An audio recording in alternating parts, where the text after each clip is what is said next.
জয় শ্রী মহাকাল বড় ভাই, আশা করছি সমস্ত পাবলিক ভালো আছে। ভালো না থাকলে গুরুদেব ছেলেবেলা ভালো থাকার চেষ্টা করো। কেন বলো তো, ছেলেবেলার ভিডিও দিব তবে গল্প হলো একটাই যে অ্যাডভান্টেজ ইউজ করবে, পরিবারের ফাঁকা জায়গায় যেয়ে দেখবে। পরিবারের ভিডিওটাই দেখো না কেউ, পরিষ্কার গল্প বলে দিচ্ছি। তো কাকা একটা ইন্ট্রো ছোট্ট করে লাগাও, আজকের রসটা সেই লেভেলের করবো। যদি ভালো লাগে আমার ঝুমকা, তবে না চাই দিদি কানের ঝুমকা। শুধু তোকেই নাচ দেখাবো বলে আমি এসেছি, শুন কথা দিলকা।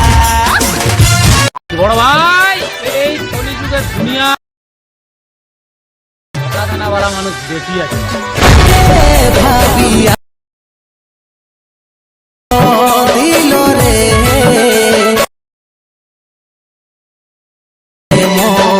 ধোখা